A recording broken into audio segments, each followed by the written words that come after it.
சென்னை மணலிக்கு போகிறதுக்கு முன்னாலேயே வழுதலை மேடு பிரதான சாலை அப்படிங்கிற ஒரு சாலை இருக்குது. இந்த சாலையில் அமைந்திருக்கக்கூடிய பூங்காவில் ஒரு தனி சிறப்பு பெற்ற ஒரு பூங்காவாக இந்த பூங்கா இருக்குது. என்னென்னா, இந்த பூங்காவுக்குள்ளே கிட்டத்தட்ட 200க்கு மேற்பட்ட பனை மரங்கள் இங்கே இந்த பூங்காவுக்குள்ளே இருக்குது. பூங்காவுக்குள்ளே இருக்கிற பனை மரங்கள் ஒன்றை கூட அழிக்காமல் இந்த பூங்காவுடைய நடைபாதையை அமைச்சிருக்கிறாங்க. உண்மையிலேயே மாநகராட்சிக்கு பெரிய பாராட்டே தெரிவிக்கலாம். ஏன்னா இந்த பூங்கா கிட்டத்தட்ட 2 ஏக்கர் பரப்பளவில் அமைந்திருக்கு. இதில் போகிற வழி, இந்த நடைபாதையில் நடக்கக்கூடிய அவ்வளவு வழிகளிலையும் பனை மரங்களை வைத்திருக்கிறாங்க. இந்த பனை மரங்கள் நிறைந்த இந்த பூங்காவை பனைமர பூங்கா அப்படின்னும் அழைக்கிறாங்க.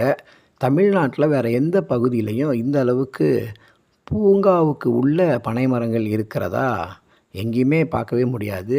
அதனால் இந்த பூங்கா ஒரு தனி சிறப்பு பெற்றது அப்படின்னே சொல்லலாம்.